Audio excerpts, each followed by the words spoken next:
15장 17절부터 29절 말씀입니다. 로마서 15장 17절서부터 29절 말씀 우리 한 절씩 교독하도록 하겠습니다. 로마서 15장 17절 그러므로 내가 그리스도 예수 안에서 하나님의 일에 대하여 자랑하는 것이 있거니와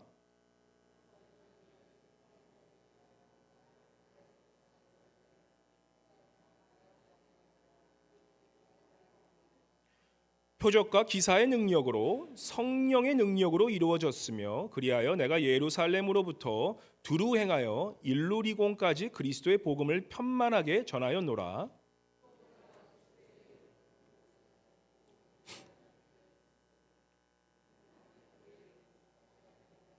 기록된 바 주의 소식을 받지 못한 자들이 볼 것이요 듣지 못한 자들이 깨달으리라 함과 같으니라. 이제는 이 지방에 일할 곳이 없고 또 여러 해 전부터 언제든지 서바나로 갈 때에 너희에게 가기를 바라고 있었으니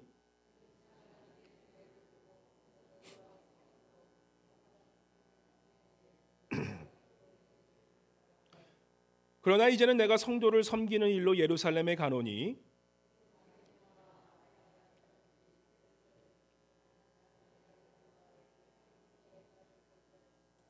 저희가 기뻐서 하였거니와 또한 저희는 그들에게 빚진 자니 만일 이방인들이 그들의 영적인 것을 나눠 가졌으면 육적인 것으로 그들을 섬기는 것이 마땅하니라.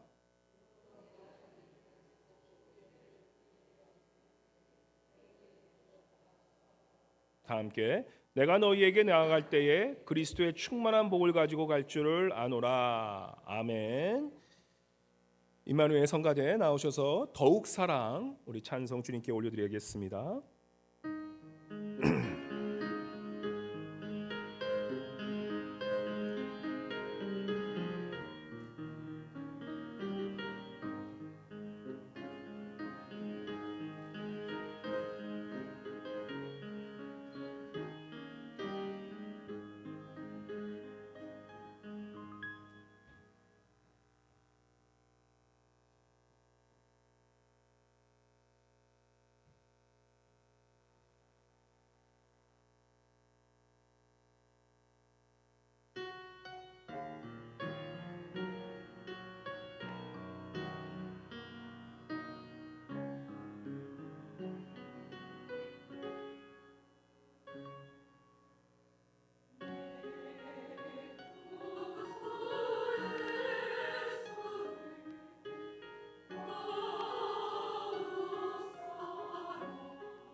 다시 한번 주님께 큰 영광의 박수 올려드리겠습니다. 네.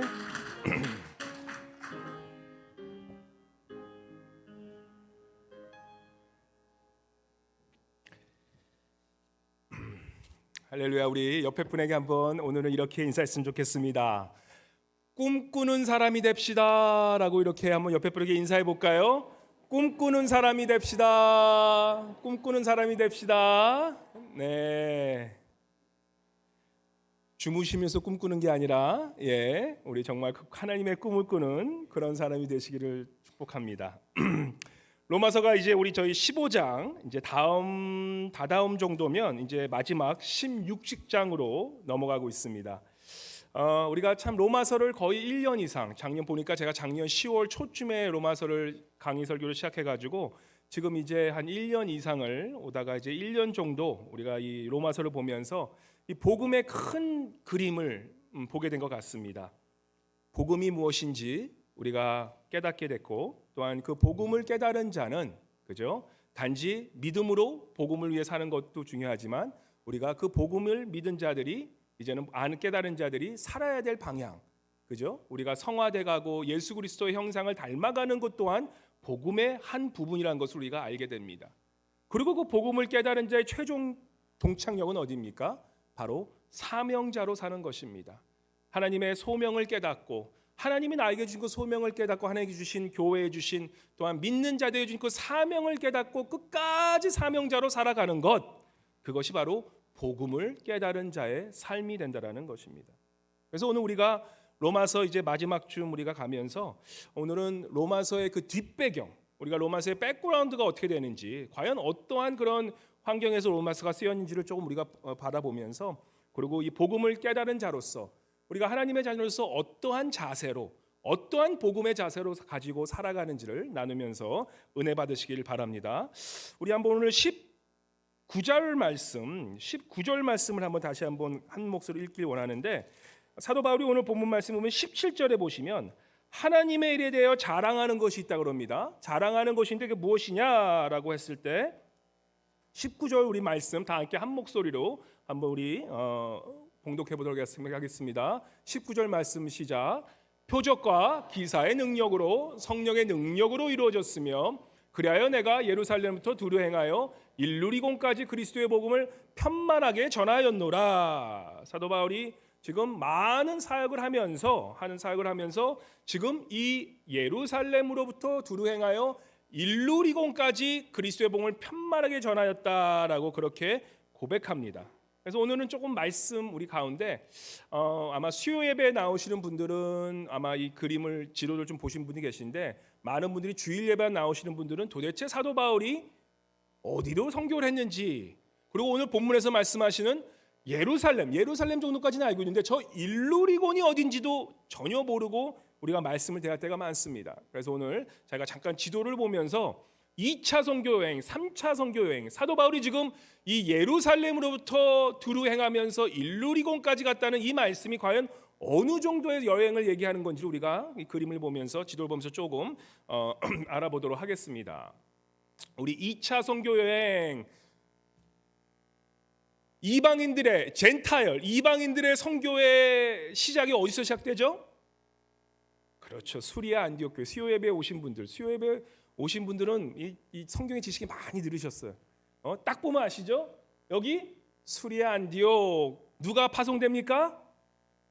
사도 바울과 바나바, 그죠? 예. 그리고 여러분이 또 이제 뭐 신라나 많이 사는데 이 수리아 안디옥은 잊혀지지 않는 교회가 되어야 됩니다. 이 수리아 안디옥은 모든 이방인 교회의 시발점이 되는 그런 중요한 모교였던 거예요. 물론 이 시리아 안디옥이 지금 예루살렘 교회에 있었던 예루살렘 교회에 있었던 핍박으로 인해서 지금 도망가서 세워진 교회이지만, 이 수리아 안디옥가 결국에는 이 초대교회의 이 성교의 아주 중심 역할하는 그런 교회로 거듭나게 되죠. 수리아 안디옥에서 쭉쭉 제가 가겠습니다. 사도 바울과 2차 선교 여행은 사도 바울이 이제 다소를 통해서 고향입니다. 사도 바울의 고향. 지금 이 지역이 어디 지역이죠? 지금 현재 우리 정재호 선교사님이 계신 터키 지역이에요. 정재호 선교사님 여기 앵콜라 지역에서 지금 사역하고 계십니다. 지금 이 사도 바울이 2차 선교 여행 때, 그죠? AD 한 예수님 우리 이후 한 50년 정도 그때쯤 되는데 다소와 더베와 루스드라 이곳에서 디모데를 픽업해서 바로 이 교회가 어느 교회? BCD 한번 따라해 보세요. BCD의 안디옥 교회. 자, 이 지방이 어느 지방입니까? 갈라디아 지방, 그죠? 갈라디아 지방. 이 지방이 갈라디아서가 이쪽 교회를 위해서 쓰신 바울 서신이에요. 그러고 나서 처음에 사도 바울의 2차 계획은 인간적인 마음에 에베소를 갔다가 그리고 거기서 소아시아를 이제는 다 복음을 전하고 돌아오는 게 인간적인 계획이었는데 성령님께서 어떻게 트시죠? 무시아를 가려고 했는데 어디로 가냐면 트로이, 지금의 그 당시 우리 트로이 전쟁 기억나죠? 드로아로 길을 트시죠. 이 드로아로 가기 위해서 이 드로아에서 성령의 그런 인도하심으로 성령이 뭐라고 그러십니까? 너는 마게도니아로 가라. 마게도니아의 현재가 어디 도시입니까? 어디 나라입니까? 마게도니아가 현재의 그렇죠. 그리스 북쪽 그리스도를 마게도니아라고 합니다. 그래서 그리도아에서 네아폴리 빌립보에서 빌립보 교회를 세우고 이 빌립보에서 데살로니카로 가서 데살로니카 여기가 단지가 그리스입니다. 유럽입니다. 그죠? 이 빌립보에서 우리 루디아도 만나고 루디아 처음 교회 이 빌립보 유럽의 첫 교회는 루디아 권사님을 통해서 그죠? 우리 세워졌죠. 그래서 루디아, 빌립보, 데살로니카를 통해서 이제는 여기서 실라와 바울이 감옥에 잡히고 막 지진이 나서 감옥이 열리고 이 쇠사슬이 막 깨어지는 그런 역사 바로 이곳입니다. 그러고 나서 베레아를 통해 아덴을 간후에 이쪽이 여기가 어디죠? 고린도, 우리가 잘 아는 고린도. 이 고린도가 교회가 굉장히 문제가 있었음에도 불구하고 이 고린도에서 처음 2차 선교 여행 때 어떤 서신이 써지게 됩니까? 세워진 이 데살로니카에서 문제가 많아졌어요.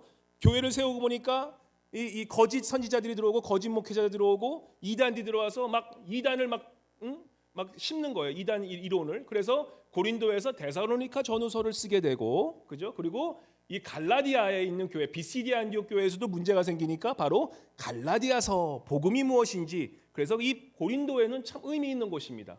문제도 많았던 곳인데 문제가 많을수록 뭐가 더 많습니까? 하나님의 은혜가. 그럼요. 가장 이 신학의 보석이 되는 바로 이 로마서가 3차 여행 때 어디에서 쓰여집니까? 고린도에서 쓰여져요. 고린도죠.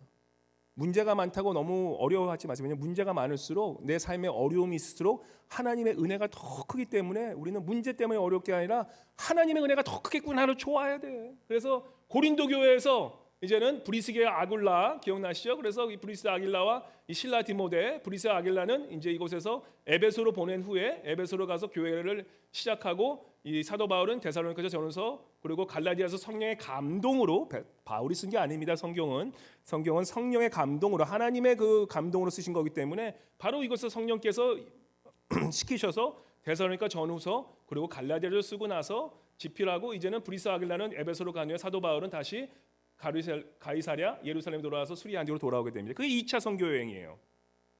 자, 3차 선교 여행 빨리 제가 할게요. 3차 선교 여행은 어떻게 되냐? 3차 선교 여행은 이제 지명요 쭉쭉쭉 보십시오. 비슷해요. 비슷한데 어떻게 되냐면 길이 다릅니다. 같은 길로 가는데 2차 선교 여행은 이렇게 비행기 타고 돌아가지만 3차 선교 여행은 같은 길을 가는데 다시 갔던 길로 다시 돌아오게 돼요. 그래서 다시 얘기하면 수리아 안디옥에서 쭉 간 다음에 다소 이고니온 바로 이 에베소에 도착하게 됩니다. 에베소에서 그죠? 이 에베소에서 주님께서 함께해서 바로 이 에베소 교회가 개척되는 모습 우리가 보게 되죠. 그래서 이 에베소에서 있는데 무슨 문제가 생깁니까? 이 고린도 교회에서 일이 터져 버렸어요. 이번엔 또 고린도 교회에서 기억나시죠? 고린도 교회 생각하면 뭐가 생각납니까? 늘 분쟁했어요. 그죠? 바울파, 아폴로파, 그죠? 예수파, 사도 바울파. 늘 내 자기 이 이기적인 집단주의 때문에 늘 자기의 패권을 가지고 맨날 교회가 싸우는 거예요. 교회는 사랑을 전하는 걸 하나님의 나라가 임해서 서로 섬기는 곳이어야 되는데 서로 네 머리 위에 있겠다고 맨날 싸우는 거예요. 그게 고린도 교회였습니다.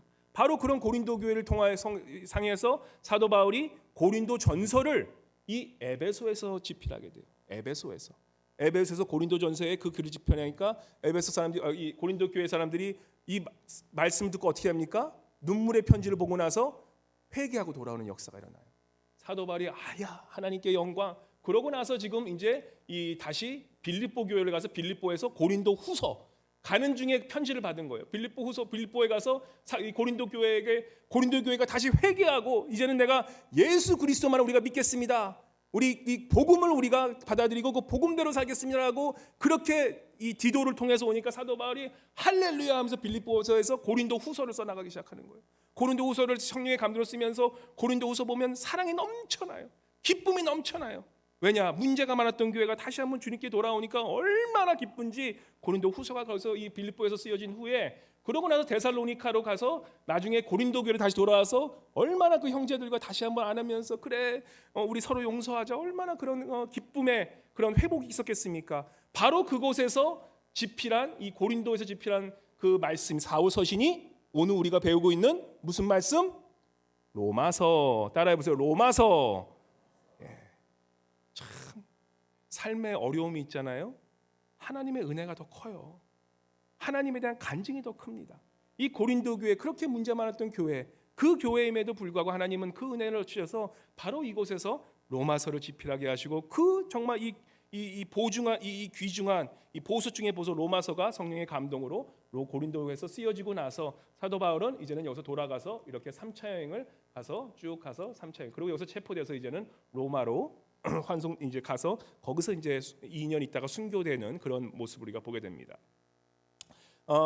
이거 이제 꺼주시면 됩니다. 제가 준비한 다음 파워포인트를 좀 준비해 주시기 바랍니다. 그래서 이곳에서 이 고린도에서 3개월 정도 머물면서 이 로마서를 집필했습니다. 그래서 사도 바울이 총 이 여행한 바로 이곳에서 지금 이 오늘 본문에서 얘기하는 19절에 보시면 예루살렘에서 두루 행하여 일루리곤까지 나온 이 곳. 일루리곤이 그러면 어디냐?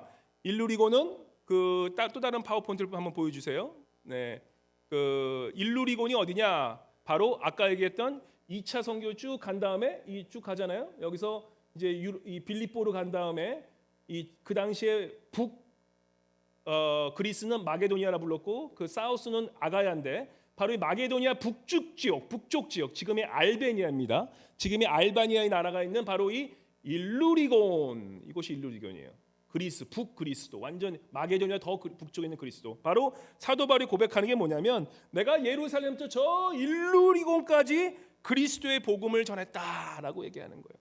사도 바울이 1차, 2차, 3차 여행을 다 합치면 15년의 시간 동안 몇만 마일을 걸어서 그 당시 뭐 차가 있었겠습니까? 다 걸어서요. 배를 탄 것도 있지만 거의 걸어서 가는 거예요. 산맥을 지나서 걸어서 13,400마일 거의 근 14,000마일을 15년 동안 걸어 다니면서 복음을 전했다는 것입니다.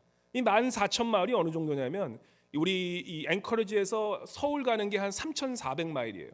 무슨 말인지 아시겠죠? 비행기 타고 걸어서 14,000마일 여기서 서울까지 한국까지 4번을 왔다 갔다 거리면서 15년의 시간 동안 복음을 전했다는 거예요. 놀랍지 않습니까? 참 15년 동안에 14,000마일을 통해서 이 모든 이런 이 복음을 전하고 나서 그죠? 그 복음을 전하고 나서 지금 사도 바울이 고백하는 거예요. 이 19절에 보면 18절에 보면 이렇게 나오죠. 그리스도께서 이방인들을 순종하게 하기 위해 나를 통하여 역사하신 것 외에는 내가 감히 말하지 아니하노라. 자기가 자랑하는데 자기가 무슨 말을 하기 전에 역사하신 것을 내가 감히 말하지 아니하노라. 그 일은 말과 행위로 표적과 기사의 능력으로 성령의 능력으로 이루어졌으며 그래야 내가 예루살렘부터 두루 행하여 일루리곤까지 그리스도의 복음을 편만하게 전하였노라. 우리 같았으면 내가 15년이라는 세월 동안에 14,000마일을 걸어서 복음을 전하고 그 많은 복음을 전했으면 우리 같으면 어떻겠습니까? 내가 영웅이죠. 그죠? 내 업적이 빛나야죠. 내가 얼마나 큰 일을 했습니까? 와, 사도 바울 대단해. 근데 사도 바울이 뭐라 그러냐면 이 모든 기적과 지식 능력으로 누구의 능력으로 이루어졌다 그럽니까? 바로 성령의 능력으로 이루어졌다. 내가 이 예루살렘과 그 일루리곤까지 복음을 편만하게 전하였음에도 불구하고 이 모든 것들이 내가 한 것이 아니라 바로 누구의 능력으로? 성령의 능력으로. 이게 복음을 깨달은 자의 자세라는 거예요. 복음을 깨달은 자는 그 어떤 큰 일을 하던 간에 그 어떤 작은 일을 하던 간에 내가 나타나는 것이 아니죠. 내 삶이 하나님의 청지기 삶을 내가 산다면, 내 삶이 하나님께 맡겨진 삶을 산다면, 내 삶이 진정한 하나님의 복음의 은혜로 산다는 것이 내 마음에 확신한다면, 내가 그 무엇을 하건 그 업적을 이루건 나의 능력이 아니라 내가 영광받는 것이 누가 영광받습니까? 이 일을 성령을 통해 하신 하나님께 모든 영광을 돌리는 삶, 바로 그게 복음을 깨달은 자의 자세라는 것입니다. 사도 바울이 그래서 이 모든 능력을, 한국을 여기서 4번이나 걸어서 왔다 갔다 거리면서 15년 동안 죽을 각오를 하고 매를 맞고 감옥에 갇히고 동상에 걸리고 강도에 시달리고 정말 목이 10개라도 부족한 그러한 목숨을 건 사역을 했음에도 불구하고 이 모든 것이 내가 한 것이 아니라 오로지 성령의 능력으로 내가 했다라고 하나님께 영광 올리는 삶, 그것이 참 복음을 깨달은 자의 삶의 자세라는 것입니다. 우리 사랑하는 성도님 여러분, 정말 우리가 인생을 우리가 돌아볼 때에 내가 살아온 모든 인생의 여정과 내가 이룬 모든 것들이 오로지 성령의 능력으로, 그리하여 하나님께만 영광 올리고 사시는 그런 귀한 복음을 깨달은 자의 삶이 되시기를 주님으로 간절히 축복합니다. 두 번째, 복음을 진정으로 깨달은 자세, 삶의 자세가 무엇이냐? 우리가 오늘 한번 20절 한번 읽어보시기 바랍니다. 20절 우리 다 함께 한번 읽어보겠습니다. 15장 20절 시작. 또 내가 그리스도의 이름을 부르는 곳에는 복음을 전하지 않기를 힘썼노니 이는 남의 터 위에 건축하지 아니하려 함이라. 사도 바울의 교회를 개척할 때 정신은 바로 이거였어요. 교회가 있는 곳에는 다른 교회를 짓지 않는다는 거예요. 복음이 이미 전해진 곳에는 내가 그곳에 가서 구태여 경장하면서 복음을 전하지 않겠노라. 그렇게 복음을 전하는 마음이 있었다는 것입니다. 요즘 현대 개신교하고는 완전 다르죠. 교회가 여기가 좀 잘 돼 부흥해, 바로 그 옆에 교회가 세워집니다. 바로 그 옆에 가면서 교회, 또 교회. 창피한 줄 모릅니다. 그러고 말합니다. 교회 좋으면 좋지 않냐고. 교회 많으면 좋은 거 아니에요? 이거는 복음의 정신에도 어긋나면서 세상 사람들에게 부끄러운 일인 것입니다. 정말 교회가 없는 곳에, 이 사도 바울의 말처럼 복음이 없는 곳에 그 복음을 전하겠다는 그 마음, 그런 마음이 참된 복음을 깨닫는 자의 마음이라는 것입니다. 목회에도 목회 윤리란 것이 있습니다. 신학교는 배워요. 이 목회 윤리는 내 교회가 나의 교회가 아니기 때문에, 하나님의 교회를 섬기시는 거기 때문에 세상 법보다 어찌보면 더 큰 도덕적인 윤리를 요구하는 것이 목회적인 윤리라는 거예요. 이 당시 사도 바울이, 오늘날처럼 사도 바울이 정말 교회가 또 생긴 걸 또 옆에 보는 거 보면 사도 바울이 아마 가슴을 쳤을 거예요. 도대체 너희들 목회자들 뭐 하는 거냐. 이미 복음이 들어간 곳에서는, 이미 교회가 세워지는 내가 그 위에 또 다른 교회를 세우지 않겠다는 그 복음을 깨닫는 자의 정신, 우리가 이것을 마음속에 새겨야 된다는 것입니다. 근데 요즘에는 우리 성도들조차, 목회자들조차 너무나 우리가 타락한 나머지 정말 이런 복음의 정신은 너무나 무감각해져 있는, 그래서 무분별하게 분별하지 못하는 우리의 모습을 보면서 우리가 정말 이 복음에 대해서 다시 한번 돌아가야 된다는 것입니다. 정말 교회를 돕고 싶다라고 정말 그런 마음이 생기시잖아요. 그죠? 저기 유타 같은 데 가잖아요. 저기 유타 로간이라는 데 가면 교회가 있어요. 근데 교회인데 몰몬교들이야 다. 개신교가 세워지면 몰몬교들이 그렇게 핍박을 해요. 그렇게 핍박을 해가지고 교회들이 세워지고 다 쫓겨나. 바로 지금 그런 교회에 로겐 알라스카 동양선교가 있는 거 아십니까?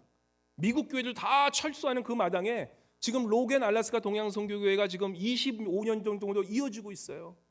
그곳에 가는 목사님들은 사실 무덤에 간다고 생각해요. 왜냐? 이게 자체적으로 교회가 돌아가지도 않을 정도로 않고, 또 거기 가면은 이게 핍박이 많으니까, 교회가 있지만 핍박이 많으니까 이 개신교들이 자리 잡을 수가 없으니까 목회자들이 일하면서 그 교회를 어떻게 해서든지 유지하려고 그냥 노력을 해야 돼요. 교회 정말 도와주고 싶으면 그런 교회를 도와주세요. 이번에 나바오 가니까 어떻습니까? 그 황폐한 땅에 정말 교회가 있지만 그 30만 명이 있는 그런 원주민들이 있는 그곳에 가장 큰 교회, 우리가 있었던 게 가장 큰 교회입니다. 여기 보면 그냥 자그마한 중소기업 교회라고 생각하는데 거기서 제일 큰 교회래요. 그렇게 교회가 힘들고 교회 유지하기 힘든 그런 교회를 세우는 그런 목회자들, 그런 선교사님들 우리가 도와줘야지. 여기 저기 있고 저기 있고 또 넘어지면 코 닳고서 교회 세운 그런 교회를 또 도와주겠다고 분별하셔야 된다는 것입니다. 제발 부탁드립니다. 제발 부탁드려요. 어느 목회자가 나 좀 도와주세요라고 하는 목회자들, 죄송하지만 도와주지 않는 게 도와주시는 겁니다. 정말 영혼을 불쌍하게 생각하고 하나님을 진정으로 믿는 이 목회자들은요, 절대로 불쌍한 척하면서 하나님 성도들에게 손벌리지 않습니다. 사도 바울도 그들의 영혼이 상할까봐, 실족할까봐 자신의 자비랑으로 선교합니다.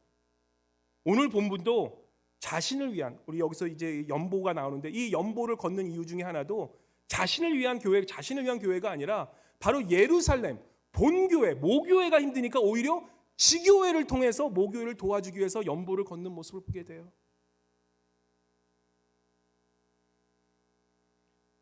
정말로 힘들어지면 목회자도 일하면서 사역하면 됩니다.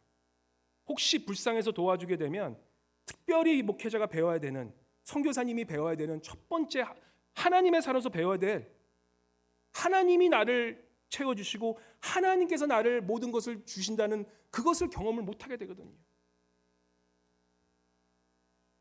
목회자가 배워야 될 것이 무엇입니까? 엘리야가 정말 힘들고 어려울 때 하나님께서 어떻게 그를 훈련하십니까? 까마귀를 태워서 제가 이영호 선교사님 가서 얘기하는데, 이영호 선교사님이 그분도 믿음 선교하시는 분이세요. 뭐 누구한테 손도 벌리고 누가 침을 놔달라고 하면 침을 놔서 돈 준다고 하면 기분 되게 나빠하세요. 내가 침 맞으려고 선교하는 사람, 침 내고 돈 벌려고 선교하는 사람 아니다.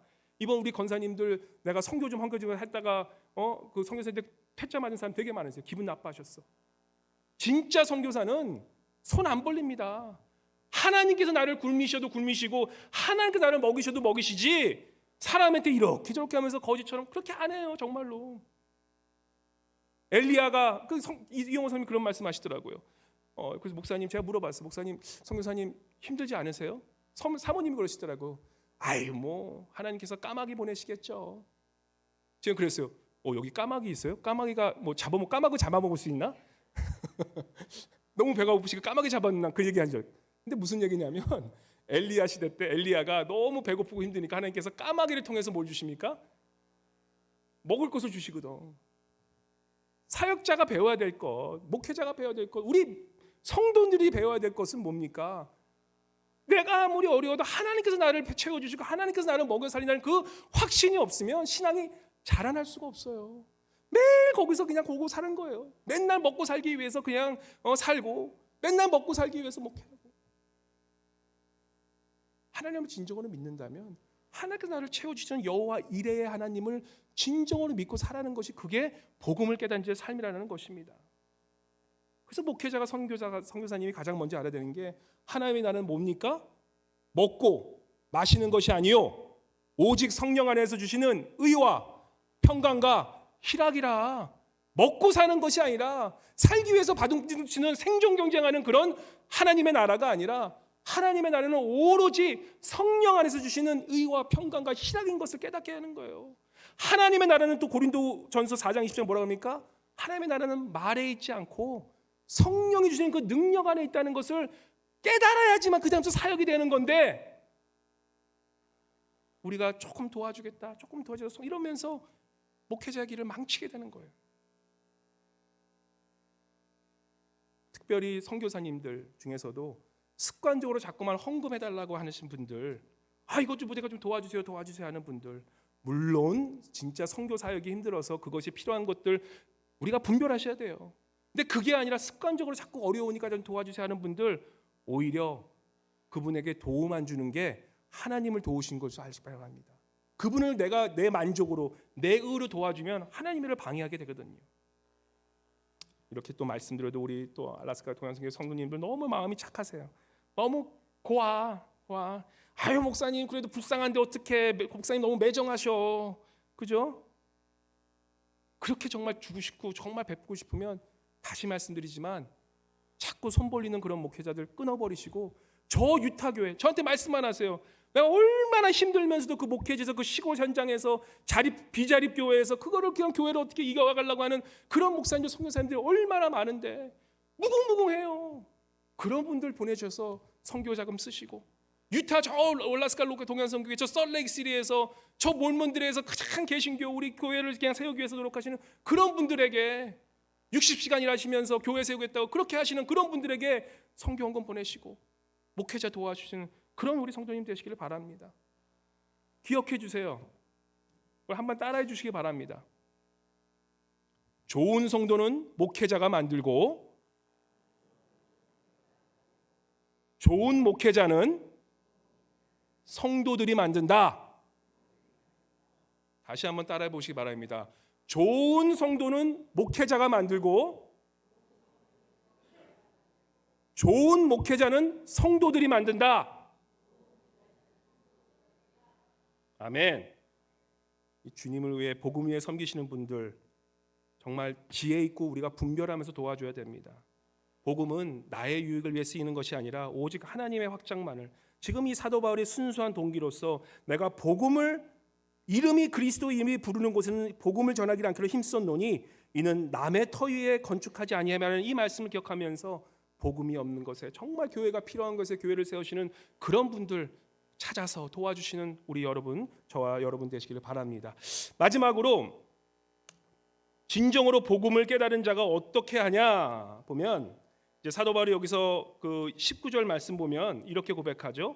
마지막 19절 마지막 쪽에 보면, 마지막 쯤에 보면 이렇게 얘기합니다. 19절에 보시면 두루 행하여 일루리곤까지, 예루살렘부터 두루 행하여 일루리곤까지 그리스도의 복음을 편만하게 전하였노라라고 고백합니다. 여기서 이 편만하게 뜻이 편안한 뜻이 아니라 뭐냐면 아주 충분하게, 아주 그냥 만족할 만하게, 헬라어로 뭐냐면 플레이루라고 그래요. 플레이루라는 영어란 뜻이 뭐냐면 make full, fill up, fill to the full. 우리 가스스테이션 가면 fill it up 하면은 맥스로 취하는 거잖아요. 지금 이 뜻이 뭐냐면 내가 이 예루살렘에서 일루리곤까지 생각해보세요. 14,000만 마일을 15년 동안 걸어당기면서 이 복음을 전했으니까 내가 이 복음을, 그리스도의 복음을 편만하게, 아주 풍성하게, 아주 만족할 만큼 전했노라라고 그렇게 고백하는 거예요. 우리 정도 되면, 이제 이 정도 했으면 다리 쫙 뻗고 아유 이제 좀 내가 하고 싶은 거 좀 하고 살아야지, 그죠? 근데 사도 바울이 놀라운 고백을 해요. 28절에 우리 한번 읽어볼까요? 28절 한번 읽어보도록 하겠습니다. 다 같이 15장 28절 그러한 풍만하게 복음을 전하기 위해 뭐라고 얘기하냐면 28절 시작. 그러므로 내가 이 일을 마치고 이 열매를 그들에게 확증한 후에 너에게 들렀다가 서바나로 가리라. 아이고 주여. 15년 동안 죽음을 몇 번을 죽을 만한 그런 위기를 넘기고 나서 한국과의 앵커리지를 4번이나 걸어서 왕복하면서 그 복음을 하고, 이제는 내가 이 복음을 완전히 풍만하게 전했다고 고백하면서도 그가 지금 얘기하는 것이 무엇입니까? 내가 이제는 서바나로 가리라. 이 말이 되는 얘기 아닙니까? 이게 서바나가 어디입니까? 스페인이 어디 있습니까? 저 일루리곤을 지나서 유럽의 맨 서쪽 끝, 땅 끝까지 내가 가겠다라는 거예요. 지금 사도 바울이 로마서를 집필할 때 저희 나이가 60이 넘으신 나이입니다. 지금 그때 60은 지금의 나이 80이에요, 사실. 우리 100세까지 사는 인생이기 때문에, 그죠? 그때 60, 거의 나이가 7, 80대인 그 노인네 사도 바울이 이 로마서를 집필하면서 이제는 인류까지 끝까지 내가 했으니까 아유 이 정도면 내가 이제 좀 쉬면서 아유 나 편한 거 좀 살아야지라고 하는 게 아니라 28절에 내가 지금 이 할 일을 마치고 나서 너희에게 들렀다가 내가 예루살렘 들렀다가 다시 서바나로 가겠다. 아이고 주여, 서바나로 또 간대요. 어떤 분은 이 주석에 보면 이 서바나로 갔다는 이 말씀이 사도 바울이 이제 3차 성경을 떠난 후에 2년 동안 로마에 가게 됩니다. 그래서 2년 정도 풀려나게 돼요. 거기서 감옥에 잠깐 풀려난 사이에 서바나로 진짜로 갔다라는 그런 그 말을 하고 있는 그런 신학자도 있는데, 근데 대부분의 의견은 사도 바울이 결국에는 2년 동안 풀려났을 때 이제는 서바나를 가지 못하고 순교했다라는 그런 의견이 이 다수의 의견입니다.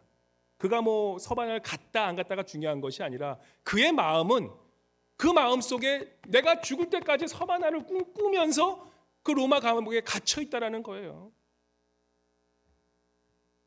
내가 한 번도 가보지 못한 그 땅에 복음을 전하겠다는 그 마음을 가지고 살아온 사도 바울이라는 것입니다.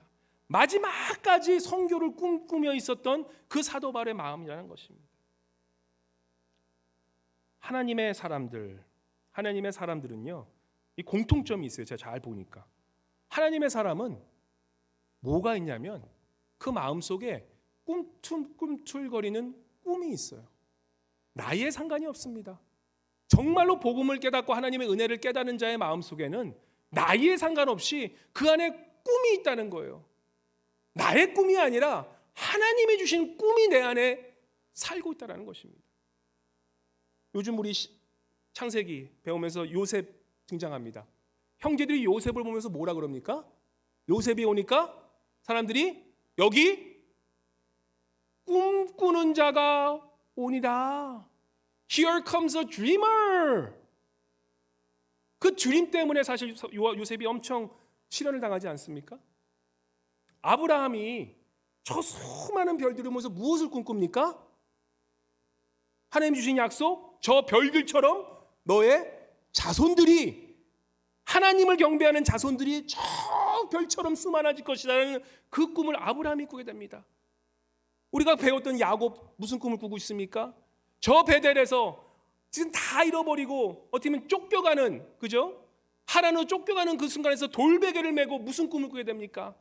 하나님께서 이 베델에서 나와 함께 하셨으므로 내가 비록 지금 돌베개를 메고 아무것도 없자 할지라도 하나님께서 분명히 나와 함께 하심으로 나를 회복시키겠노라.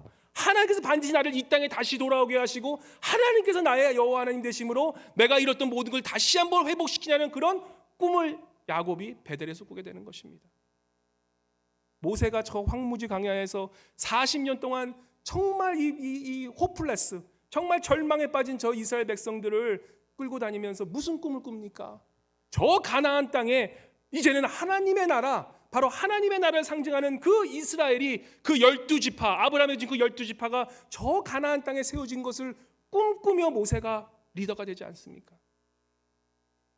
다니엘, 나라를 잃은 다니엘, 바벨론의 나라를 잃고 이제는 정말 갈 곳 없는 그 바벨론의 상황에서 정말로 아무것도 다 절망 없는 나라 뺏긴 그 나라, 그 환경 속에서 다니엘이 하나님의 꿈을 꾸잖아요. 제국들이 무너지는 꿈을 꿉니다. 저 로마 제국이 무너지고 저 바벨론 제국이 무너지고 페르시아 제국이 무너지고 모든 세상의 나라는 다 무너지지만 어느 나라? 하나님의 나라만은 영원하다는 그 꿈을 다니엘이 꾸게 되지 않습니까? 사도 요한계시록 제가 좋아하는 말씀 중에 하나입니다. 요한계시록 7장 9절에서 10절. 사도 요한에게, 세례 요한에게, 사도 요한에게 주신 그 요한계시록의 꿈이 뭡니까? 저도 항상 이 꿈을 항상 마음에 가지고 삽니다. 7장 9절 한번 우리 같이 읽어볼까요? 이 말씀에 나와 있는데 사도 요한이 꿨던 요한계시록의 꿈입니다. 무슨 꿈입니까? 다 함께 우리 봉독하겠습니다. 시작. 이루에 내가 보니 각 나라와 족속과 백성과 방언에서 아무도 능히 셀 수 없는 큰 무리가 나와 흰 옷을 입고 손에 종려가지를 들고 보좌 앞과 어린 양 앞에 서서 10절 큰 소리로 외쳐 이르되 구원하심이 보좌에 앉으신 우리 하나님과 어린 양에게 있도다. 아멘. 온 족속이, 온 민족이, 온 나라가 함께 모여 우리 여호와 예수 그리스도를, 우리 하나님을 높이고 이 나를 구원하심이 보좌에 앉으신 우리 어린 양, 바로 예수 그리스도가 있다라는 그 고백을 하는 꿈을 꾸는 사도 요한을 우리가 보게 된다는 것입니다. 하나님을 알고 하나님을 진정으로 만나고 복음을 깨달은 사람들, 내 안에 꿈이 있다는 것입니다. 잠언 29장 18절에 보시면 Where there is no vision, the people perish. 묵시가 없으면, 꿈이 없으면 백성이 방자에 행하노니와, 꿈이 없으면 백성은 망한다라는 것입니다. 어려움이 우리를 죽이는 게 아니에요. 우리 삶의 어려움이 나를 죽이는 게 아닙니다. 꿈이 없어서 우리가 망한다라는 거예요. 그 어려움이 있다 할지라도 내 안에 주신 하나님의 꿈이 있잖아요. 그 어려움을 이기고 나갑니다. 오히려 그 어려움 속에서 더 큰 일을 하게 되는 것이 하나님의 섭리라는 것입니다. 근데 우리가 하나님의 꿈이 없다면 조그만 어려움이 와도 어떻게 됩니까? 그냥 넘어지고 못 일어나는 거예요. 그냥 인생 그냥 끝내면 되지. 그런 생각이나 하고 있는 거예요. 사람은 꿈이 있어야 됩니다. 꿈은 나이와 상관이 없는 거예요. 근데 우리가 나이가 들수록 어떻게 됩니까? 꿈이 함께 사라집니다. 왜냐? 인생을 살아보니까 꿈이 있는 것이 꼭 좋지만은 않거든. 힘들거든. 피곤하거든. 또 꿈이 내 실현이 안 되면 내가 괜히 실망하게 되거든. 내가 기대치가 높아지면 이제는 그 기대치가 마치면 내 마음이 실망하게 되니까 우리가 조금씩 나이가 들수록 아예 기대를 안 하고 사는 게 좋구나라고 그러고 살아가는 거예요. 꿈이 없어져 버립니다. 그런데 행복해지고 싶으십니까? 진정으로 행복해지고 싶으면 내가 남을 위해 주님이 주신 사랑을 나누어지겠지. 내가 어려운 사람을 위해 내가 조금 희생해야지. 내가 조금 더 봉사해야지. 이런 마음을 가지신 분들은 뭘 해도 행복해지시는 거예요. 우리 교회에 늘 웃고 사시는 분들 계세요? 옆에 어려운 분들이 계신 분들이에요. 그런 어려운 분들 늘 돕고 사시니까 얼굴에 늘 스마일이 한 거예요. 모든 것이 다 편안하고 모든 것이 다 좋아서 그냥 이러고 사시는 분들 다 가졌지만 다 없는 분들입니다. 행복해지고 싶으시면, 행복하게 원하시면 우리 안에 다시 한번 하나님이 주신 그 복음, 하나님이 주신 정말 나를 통해서 축복의 통로가 돼서 어려운 사람들 도와주고 복음이 없는 곳에서 복음을 전하는 그런 꿈을 가지시면 내가 비록 삶이 어렵고 힘들고 어려운 그런 것이 오더라도 내가 그것을 이길 수 있는 힘을 하나님께서 주신다는 것입니다. 그렇지만 섬기는 것도 내 유익을 위해서, 내 꿈을 위해서 그건 불행해져요. 하나님을 위한 꿈, 하나님의 나라를 위한 꿈이 그래서 다른 사람을 보기 다른 사람을 도와주시는 것이 바로 행복의 시작이라는 것입니다. 저는 우리 교회가요 선교에 대한 꿈이 다시 한번 회복됐으면 좋겠어요. 다시 한번 영혼 전도에 대한 꿈이 회복됐으면 좋겠습니다. 제가 LA 동양선교교에 있을 때 그 당시 하여튼 교회가 정말 힘들 때 정말 우리 상상할 수 없는 그런 소용돌이에 있을 때 그때 교회를 갔어요. 저도 가고 싶진 않았지만 그냥 순종하고 간 겁니다. 가니까 말도 안 되는 일이 일어났었어요. 근데 거기서 첫 번째로 하나님께서 주시는 말씀이 뭐냐면 선교 가라. 선교 가라. 교회가 왜 싸웁니까? 고이니까. 하나님이 주신 은혜가 너무 많은데 베풀지 않으니까, 선교하지 않으니까, 전도하지 않으니까 거기서 똑같은 사람들이 맨날 싸우는 거예요. 마음을 주시는 게 선교해라. 선교는 다른 것 아닙니다. 복음이 없는 곳에 우리가 주신 너무나 많은 복을 나누러 가기 때문에 그러면서 교회가 건강해지는 거예요. 그래서 교회 선교는 어떻게 잘 보면 하나님께서 우리가 선교하시는 것은 물론 복음이 없는 사람들을 위한 것도 있지만 우리를 위한 거예요. 우리 교회를 위한 거예요. 교회가 선교하지 않고 맨날 우리 안에서 이렇게 지적해봐요. 결국은 폭발할 수밖에 없는데. 그래서 선교하라고 했는데 제가 그때 교육부 디렉터였으니까 선교 갑시다. 목사님한테 담임 목사님한테 얘기해서 목사님 선교 꼭 가야 되니까 광고 좀 해주세요. 그 많은 사람들이 광고를 했는데 진짜 신청한 사람은 단 0.5명. 왜 0.5명이냐? 어른이 선교 신청한 게 아니라 어린아이가 5학년짜리 학생이 5학년 학생이 나 선교 가고 싶어요. 한 달을 광고했는데 0.5명 신청했어요. 어떻게 했겠습니까? 그 애랑 그 애 부모님하고 전도사님 억지로 막 협박해가지고 가야 된다고. 그래가지고 저희 가족하고 그렇게 몇 명 갔어요. 8명 갔어요. 8명. 저 프레즈노 저 몽피폴 갔다 오니까 분위기가 변해요. 그 조그만 사람들이 조금씩 역할을 하는 거예요. 다음에 선교 갑니다. 40명이 갔어요. 40명이. 세 번째 선교 갑니다. 70명이 갔어요.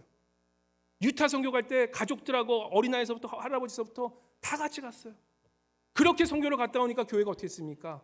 바로 그 선교 갔다 온 그 사람들을 통해서 그 교육부를 통해서 교회가 전체가 분위기가 바꿔지는 거예요.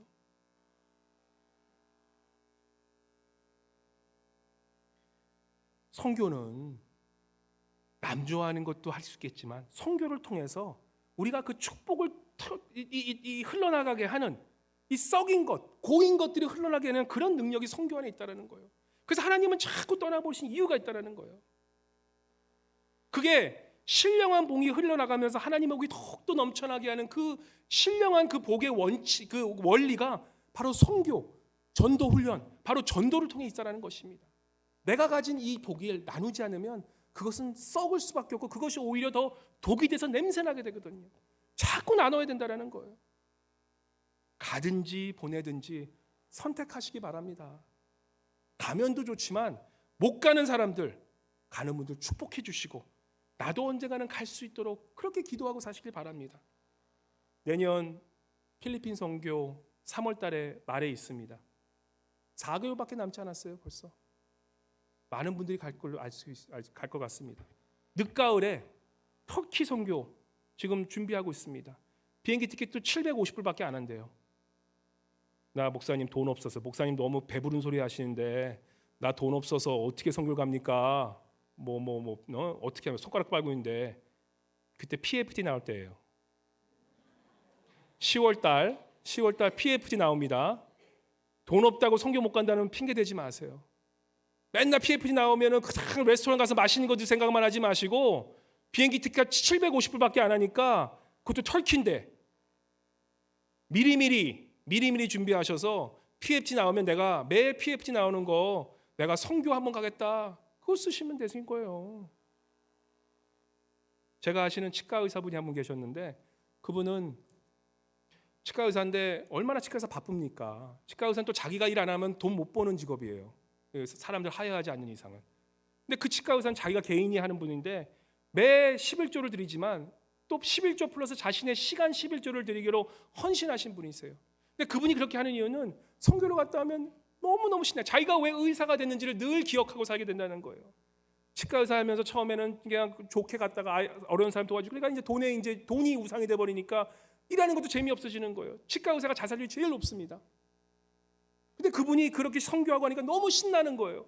그러면서 내가 왜 치과 의사가 됐고 내가 왜 살아야 되는지를 늘 먹으니까 그 기억하고 사니까 1년에 한 번은 꼭 한 달을 선교를 하고 하시는 거예요. 치과 의사가 한 달을 일 안 하고 하면 손해가 얼마인지 아십니까? 몇십만 불이에요. 몇십만 불. 비즈니스 하시는 분들 내가 우선순위가 안 돼서 그렇지 내 우선순위가 돈 조금 벌더라도 돈 조금 손해보더라도 내가 5일 문 닫고 가겠다?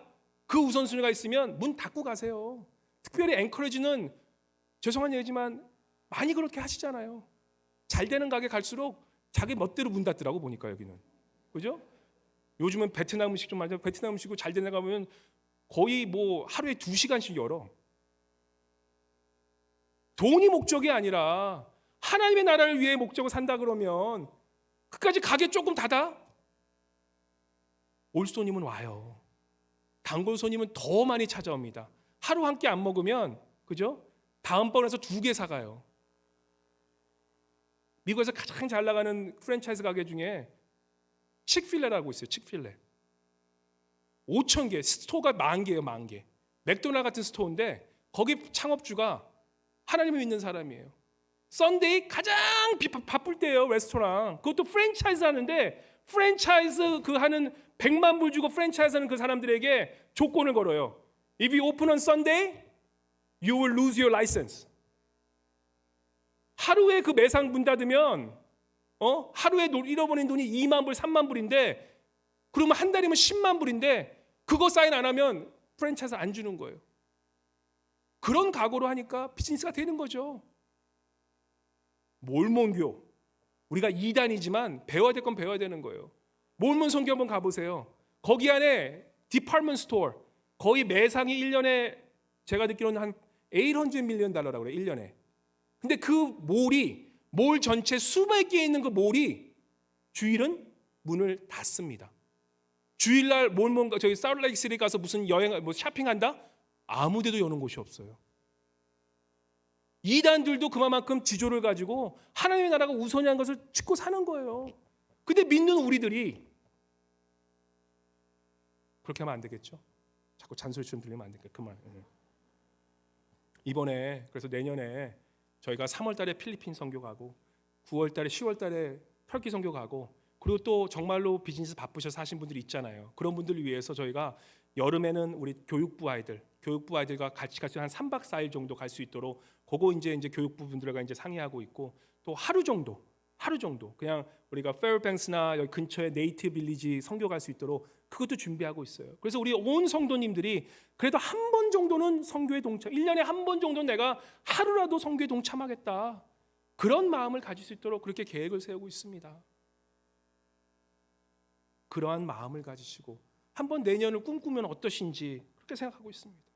저희가 지금 12분의 선교사님 지금 섬기고 있지 않습니까? 같이 동역하면서 같이 후원하고 있지 않습니까? 이제 10명에서 곧 2명이 곧 붙여질 것 같아요. 우리가 12분 선교사님 선교 한 번씩 간다 그래도 1년에 2번씩 가도 6년이란 시간이 걸려요. 우리가 지금 매일 새벽마다 기도하고 우리가 정말 헌금 보내고 그런 우리가 직접 선교 후원하는 그 선교사님들 1년에 한 번씩만 찾아가도 1년에 한 번 찾아가면 12년 걸려. 그거 언제 해? 죽고 나서 선교 못 하잖아요. 1년에 2번 가는 거예요. 그래서 1년에 2번 가도 6년이 걸려요. 6년. 선교 한 번만 갑니까?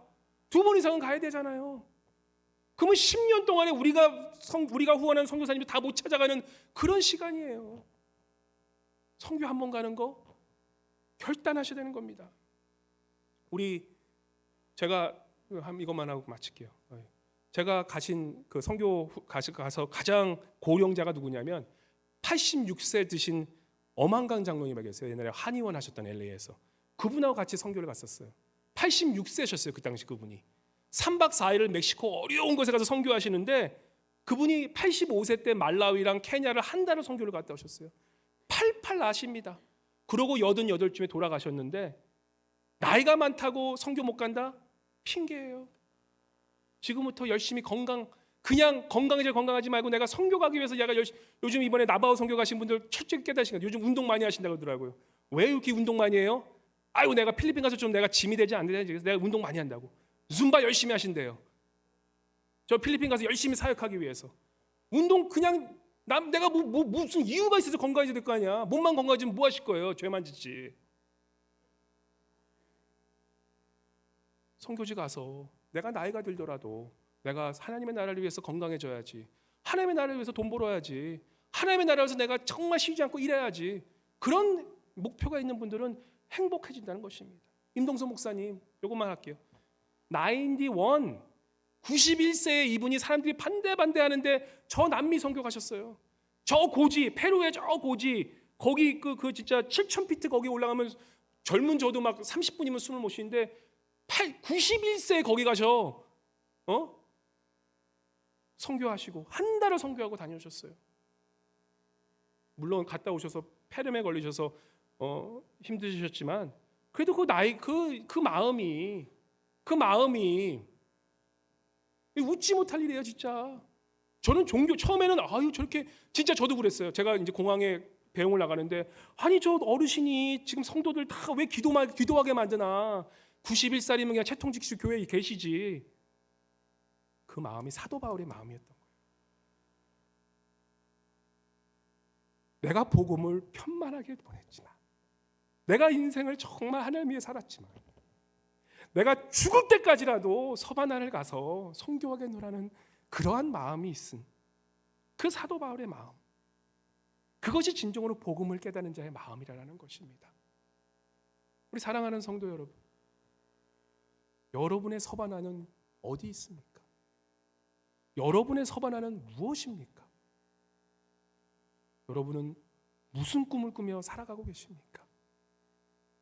오늘 우리가 말씀을 통해서 우리 마음속에 그 서바나를 회복하시고 정말 하나님의 복음을 위해서 모든 영광을 하나님께 올려드리고 복음이 있는 곳에서 내가 다시 복음을 전하지 않겠다라는 그런 목회자의 윤리정신, 그런 복음의 자세가 있고 내가 꿈을 꾸며 저 서바나까지 가면서 내가 죽을 때까지 하나님의 나라를 꿈꾸겠다라고 그런 꿈을 꾸고 사시는 우리 알라스카 동양성교회 성도님 모두 되시기를 주님의 이름으로 간절히 축원합니다. 우리 잠깐 기도하기 원합니다. 우리 주님께 주의 한번 외치시고, 주님, 나의 서바나, 사도 바울의 서바나 스페인이 아니라 나의 스페인을 나의 마음속에 회복시켜 주시고 내가 하나님의 나라를 꿈꾸며 살아가는 꿈을 가진 자가 되길 수 있도록 주님 함께 해달라고 우리 주여 한번 외치시고 주님께 회개기도, 우리 꿈을 가진 기도 드리고 나가도록 하겠습니다. 주여,